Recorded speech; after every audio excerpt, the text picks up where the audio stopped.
నేను Gangasari Sridhar, DSP anti corruption bureau Hyderabad. Actual మాకు ఒక 2 వారాల కింద ఒక కంప్లైంట్ వచ్చేది. దాంట్లో ఏంటంటే అతను పాస్బుక్లో కరెక్షన్ కోసం అని చెప్పేసి ఇక్కడికి వచ్చాడు. వచ్చినప్పుడు ఒక 50,000 డిమాండ్ చేసి తహసీల్దారు లలిత గారు ఒక 50,000 రూపాయలు అతని దగ్గర డిమాండ్ చేసి రెవెన్యూ ఆపరేటర్ ద్వారా తీసుకున్నారు. అమౌంట్ తీసుకున్నాక కూడా ఆ కరెక్షన్ జరగలేదు. మళ్ళీ తర్వాత వస్తే మీ సేవలో అప్లై చేయమని చెప్పారు. మీ సేవ ఇక్కడ సర్వర్ డౌన్ ఉన్నదని చెప్తే సరే మేమే అప్లై చేసి దాన్ని కరెక్షన్ చేస్తామని చెప్పారు. కానీ దానికి ఆ రోజు సర్వేయర్ కూడా ఇక్కడ ఉండే.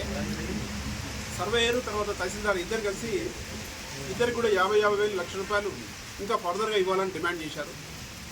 అప్పటికే ఆల్రెడీ 50,000 ఇచ్చిన అతను మళ్ళీ ఇవ్వలేదని చెప్పేసి మా దగ్గరికి వచ్చి కంప్లైంట్ చేశాడు. అది కేసు రిజిస్టర్ చేసి మేము ఈరోజు వీళ్ళిద్దరిని కస్టడీలోకి తీసుకున్నాము, విచారిస్తున్నాము. అఫీషియల్ ఫేవర్ ఎక్కడ పెండింగ్ ఉందని చెప్పేసి ఆ తర్వాత ఈరోజు అరెస్ట్ చేసి ప్రొడ్యూస్ చేస్తాము.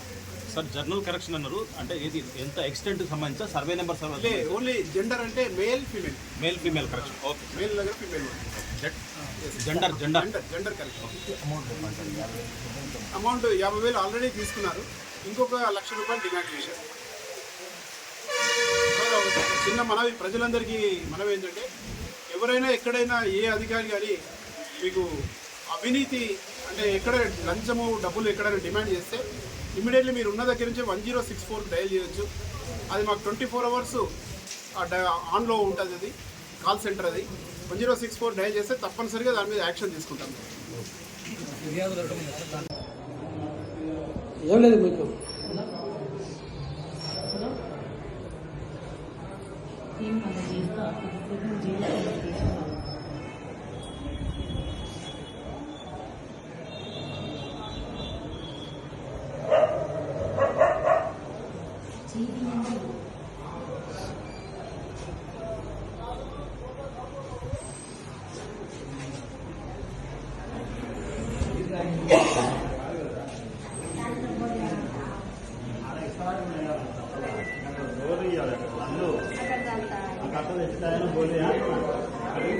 మాకు చాలా ఫిర్యాదులు వచ్చాయి. వాటి మీద కేసులు వేసినా కూడా ఉన్నాయి.